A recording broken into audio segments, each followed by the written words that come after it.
요나의 메시지는 아주 단순하고 명확했습니다. 니느웨 사람들이 듣기가 아주 쉬운 메시지였습니다.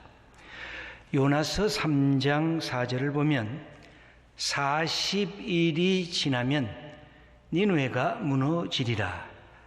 우리말로 5마디인데 히브리어로 5 단어가 복합되어 있는 그런 메시지였습니다. 이 메시지를 요나는 하루 온종일 전파했다. 그렇게 기록되어 있습니다. 그런 생각이 문득 들었습니다. 요나가 도대체 몇 번이나 이 말씀을 전파했을까? 제가 이 40일이 지나면 니느웨가 무너지리라 하는 것을 읽어봤더니 빠르게 선포하고 외치면 약 5초가 걸렸습니다. 이걸 조금 천천히 액센트를 주면서 외치면 약 10초에서 15초 정도가 걸렸습니다. 이 외침을, 이 선포를 1분에 한 번씩 외쳤다고 한다면 1시간에는 60번 외쳤을 것입니다. 하루 온종일 8시간을 외쳤다고 하면 약 6, 8이 48, 480번, 한 500번 가까이 외쳤을 것입니다. 강력한 메시지, 단순한 메시지였습니다. 니느웨 사람들이 이해하는 아람어로 선포했을 것입니다. 그런데 아주 충격적인 결과가 나왔습니다. 니느웨 사람들이 회개하기 시작한 것입니다. 이 오늘 본문의 내용입니다. 오늘의 주제는 그래서 회개입니다. 이 회개라는 말은 기독교 언어인데 이 근접한 세상 언어가 있다고 하면 자기 반성, 자기 성찰이라는 언어일 것입니다. 모든 위대한 지혜 스승들을 보면 이 자기 반성과 자기 성찰의 중요성을 이 갈파하고 그걸 터득한 그런 사람들입니다.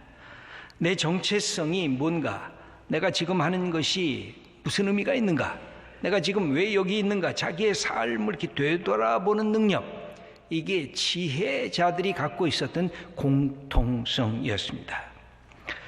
우리가 너무나 잘 아는 소크라테스가 나는 모른다는 것을 모른다고 생각한다는 점에서 내가 다른 사람보다 지혜롭다라는 말을 합니다.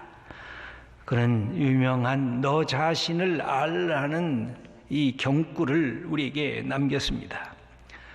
우리가 또 잘 아는 공자는 그의 노노의 위정편에서 다음과 같이 이야기를 합니다. 지지 위 지지, 부지 위 부지, 시 지하라. 풀어 쓴다면 아는 것을 안다고 하고 모르는 것을 모른다고 하는 것, 이것이 아는 것이다. 여러분 비슷하지 않습니까? 자기 성찰을 할 줄 아는 지혜. 여러분 안다는 것을 안다고 이야기하는 것은 모든 사람이 쉽습니다. 그러나 내가 모른다는 것을 모른다고 하는 것은 결코 쉽지가 않습니다. 왜? 내 부족함을 다른 사람에게 알려줘야 되기 때문에 내가 부끄러운 것을 다른 사람들에게 들통내야 된다고 하는 그 사실이 나를 그것을 하지 못하게 하는 걸림돌이 되게 합니다. 불교의 법구경을 보면 불무관피, 작여 부작, 상자 성신, 지정 부정, 이것도 비슷한 뜻을 담고 있습니다. 남의 잘못을 보고 이렇다 저렇다 하지 말라. 언제나 스스로를 먼저 살펴 옳고 그름을 알라. 자기의 내면의 세계를 먼저 살펴야 그래야 지혜자가 될 수 있다고 하는 말입니다. 계몽주의 근대 철학을 연 데카르트가 나는 생각한다, 고로 나는 존재한다라는 유명한 명제를 내걸었습니다. 생각하는 나, 성찰하는 내가 있어야 모든 사물을 바르게 이해할 수 있다는 것입니다. 나라고 하는 존재를 철학적 사고의 기초로 세우면서 계몽주의 운동이 일어나게 됩니다.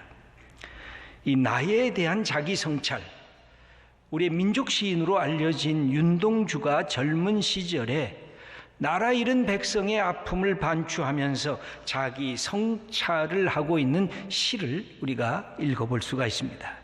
제목도 참회록이라고 되어 있습니다. 민족의 정체성을 잃어버렸습니다.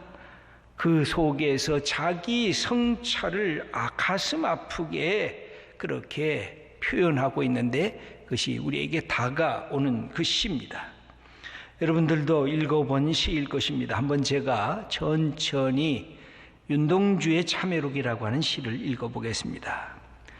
파란 녹이 낀 구리 거울 속에 내 얼굴이 남아있는 것은 어느 왕조의 유물이기에 이다지도 욕될까? 나는 나의 참회의 글을 한 줄에 줄이자.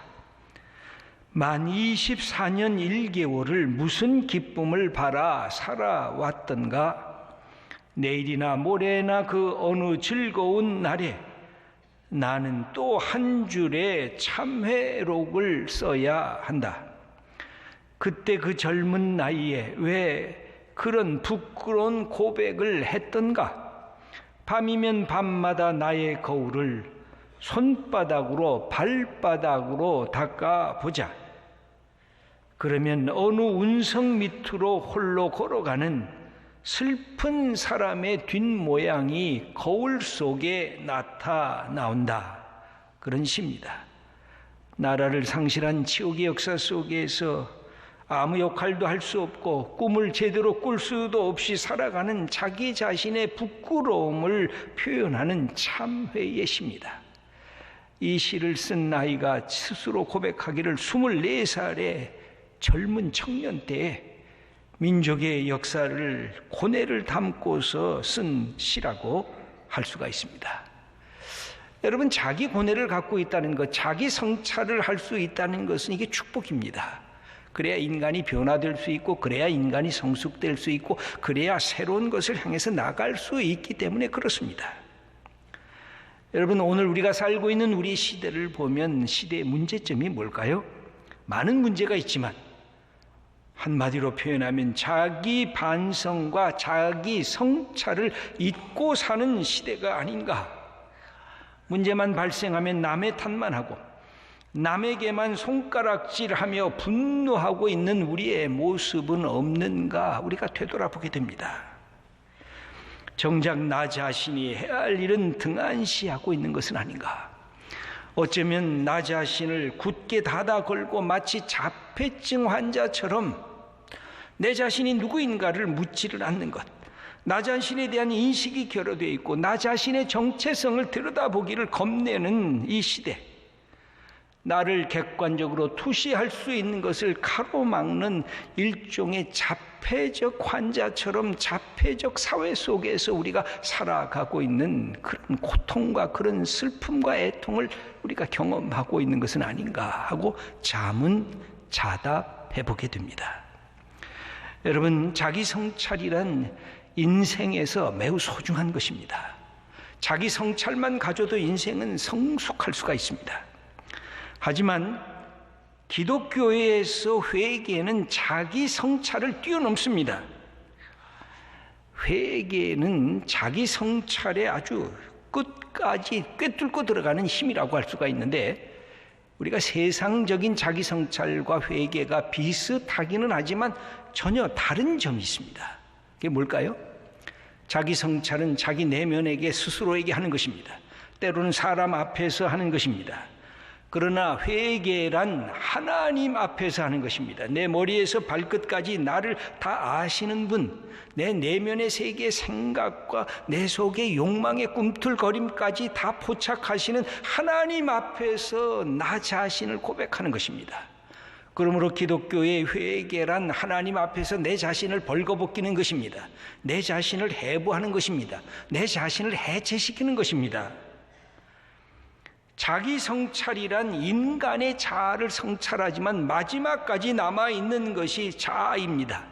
그 꽉 붙잡는 자아 때문에 자아 성찰이 안 되는 것입니다. 무아지경에 들어간다고 하면서도 그 자아를 놓치지를 않고 있는 인간의 교만이 함께 있습니다. 그런데 기독교의 회개란 그렇게 소중한 그 자아조차도 내려놓아야 됩니다.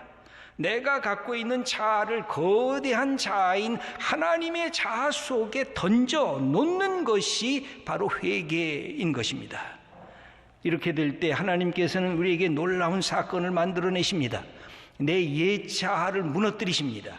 내 옛 자아를 죽이게 만드십니다. 그리고 그리스도 안에서 새로운 자, 사도 바울은 이 사실을 경험하면서 누구든지 예수 그리스도 안에 있으면 새로운 피조물이라, 보라 이전 것은 지나갔으니 새 것이 되었도다 하는 새로운 자아에 대한 말씀을 우리들에게 가르쳐 줍니다. 세 번째 가장 결정적인 그런 삶의 변화의 차이가 있습니다.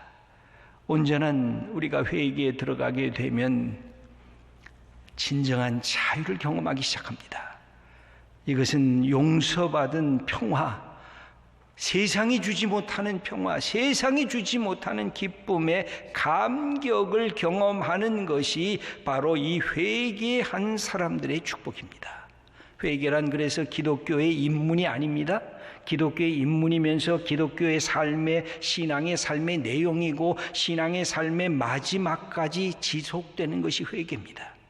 끊임없이 나를 갱신하는 것, 어제의 나로부터 단절하는 것, 어제의 슬픔, 어제의 창피함, 어제의 부끄러움, 어제의 교만함, 어제의 나의 삶의 모든 것으로부터 탈출하는 것이 하나님께서 우리에게 주신 축복이 회개입니다. 오늘 읽은 요나서를 보면 회개 과정을 자세하게 우리에게 보여주고 있습니다. 우리 한번 먼저 5절 말씀을 읽겠습니다. 니느웨 사람들이 하나님을 믿고 금식을 선포하고 높고 낮은 자를 막론하고 굵은 베옷을 입은지라. 이 회개하는 모습이 높은 자나 낮은 자나 자기들에게 임한 재앙이 우리들의 죄 때문이라 하는 사실을 고백하게 됩니다. 여기에 니느웨 왕까지도 동참했습니다. 여러분, 회개의 첫 번째 단계는 이 문제, 이 어려움이 저 사람 때문이다 라고 시작하는 것은 회개가 아니고 내 탓이다, 내가 잘못했기 때문이다, 내가 부족했기 때문이다 하고 내가 죄인인 것을 고백하게 되면 사람들이 함께 모두 회개에 동참할 수 있게 됩니다. 그런데 문제가 생길 때 바로 너 때문이야, 저 사람 때문이야 하는 그 순간에 저 사람은 나를 향해서 이것은 너 때문이야. 그때마다 인간은 충돌합니다. 인간은 싸움을 하기 시작합니다. 우리 사회가 갖고 있는 많은 약점 중에 하나가 문제가 발생하면 상대방에 대한 집중적인 공격을 하면서 서로 마음속에 더 큰 분노가 생기는 것입니다. 분명히 뭐가 잘못되긴 잘못됐는데 이것이 문제의 해결에 가까이 가지를 못하는 것입니다. 내가 잘못했다고 하는 그 순간에 함께 참여하는 동지들이 생깁니다. 그런데 네가 잘못했다고 하는 그 순간에 서로를 향한 비난과 조롱이 커질 수밖에 없는 것입니다. 두 번째 회개의 단계가 있는데 내가 누렸던 것, 내가 지녔던 것이 별것이 없음을 선언하는 것입니다. 6절 말씀을 우리 함께 읽겠습니다. 그 일이 니느웨 왕에게 들리매 왕이 보좌에서 일어나 왕복을 벗고 굵은 베옷을 입고 제 위에 앉으니라. 여기 니느웨 왕이 회개하는 모습은 아주 이채롭습니다. 회개 아주 열정적이고 적극적이었습니다. 여러분, 권력을 지니면, 많이 지식을 쌓으면, 내가 붙잡고 있는 것이 많으면 회개가 잘 안 됩니다. 내가 뭔가 가졌는데 내가 잘못했다고 말하는 순간에 권력의 탑이 무너지고 지식의 탑이 무너지고 내가 소유한 부의 탑이 무너질까 봐 누구다 다 염려하기 때문에 그렇습니다. 그런데 여기에 니느웨 왕의 모습은 어떻습니까? 자기 왕자에서 내려왔습니다. 먹을 것을 금했습니다. 재속에 앉아서 나는 별것 아닌 존재인 것을 스스로 확인했습니다.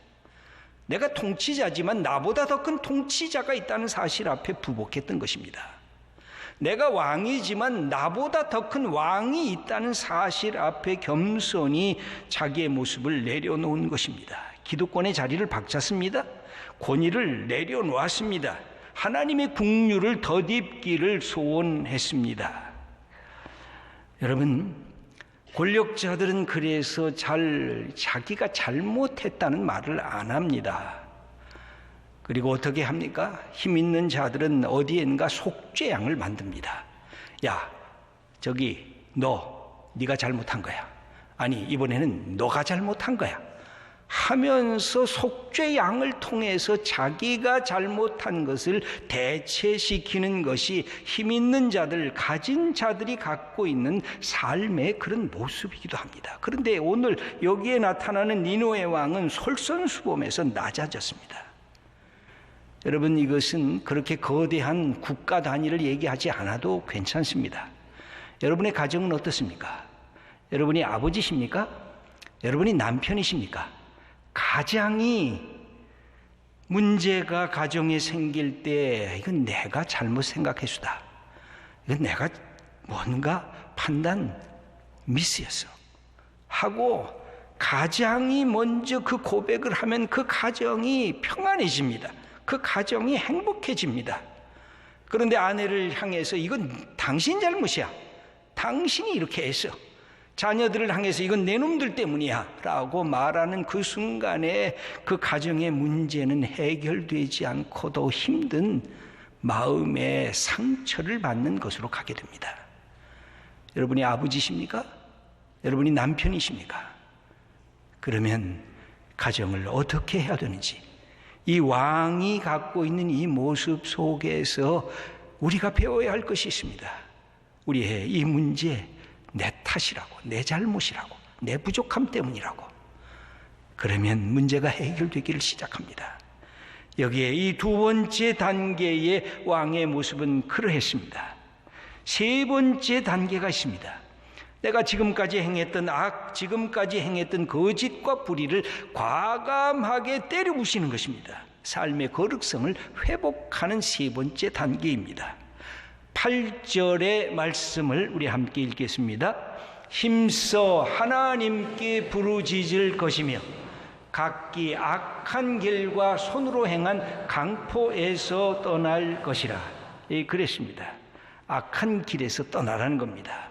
내가 행한 폭력적인 행사에서 그것을 멈추라고 하는 것입니다. 여러분, 우리의 가정이 소중한 것입니다. 가정은 베이스 캠프요, 가정은 신앙의 바로 근본 자리입니다. 내가 아내를 사랑해야 되는데 아내 아닌 다른 여자를 사랑하는 남편이 있다면 멈춰서야 돼요. 내가 내 남편을 사랑해야 되는데 내 남편 아닌 다른 남자를 사랑한다면 멈춰서야 돼요. 가정의 거룩함을 회복하는 것, 거기에서부터 우리의 회개의 모습이 나타나요. 우리가 갖고 있는 삶의 자리에서 거짓과 불의가 내 삶에 익숙해 있으면 이것을 때려부시는 것, 그것은 교만과 불의이고 거짓과 시기와 탐욕과 음란과 무자비와 폭력이라고 할 수가 있는 것입니다. 예차에 내가 행했던 것을 부숴버리지 않으면 이것이 새로워지질 않는다는 것입니다. 예차를 분해해야 돼요. 해체시켜야 돼요. 그래서 참된 주인이신 하나님에게 내 자아를 맡겨야 여기에서 생명과 치유의 역사가 일어날 수가 있는 것입니다. 이 회개의 네 번째 단계입니다. 하나님은 약속의 하나님인 것, 하나님은 자비로우심과 신뢰의 하나님이신 것을 믿고 하나님을 향해 나가는 것입니다. 오늘 9절 말씀을 함께 읽겠습니다. 하나님이 뜻을 돌이키시고 그 진노를 그치사 우리가 멸망하지 않게 하시리라. 그렇지 않을 줄을 누가 알겠느냐 한지라. 여기 보면 니느웨 백성들이 회개하고 니느웨 백성들이 하나님 앞에서 자기의 죄악을 고백하게 될 때 하나님도 바뀐다는 것입니다. 여러분, 이것은 놀랍지 않습니까? 하나님은 돌덩이가 아닙니다. 하나님은 한번 시계 태엽을 감아서 착착착 착착 그냥 그 규칙에 따라서 돌아가는 거기에 멈춘 하나님이 아닙니다. 하나님은 살아있는 하나님이십니다. 우리와 만나기를 원하시고 우리와 대화하기를 원하시고 우리의 문제를 함께 고치고 해결하기를 원하시는 하나님이십니다. 우리가 왜 기도합니까? 우리가 왜 예수님의 이름으로 하나님 앞에 나갑니까? 우리가 왜 예배를 드립니까? 하나님은 살아계셔서 나의 생애에 참여하시고 내 생애를 바꾸시기를 원하시는데 내가 먼저 하나님 앞에 회개하고 바꾸니까 오늘 본문에 뭐라 그랬습니까? 하나님이 당신의 생각을 돌이키시겠다, 바꾸시겠다는 것입니다. 여기 돌이킨다는 말은 인간을 주어로 쓰면 인간이 회개했다고 하는 말입니다.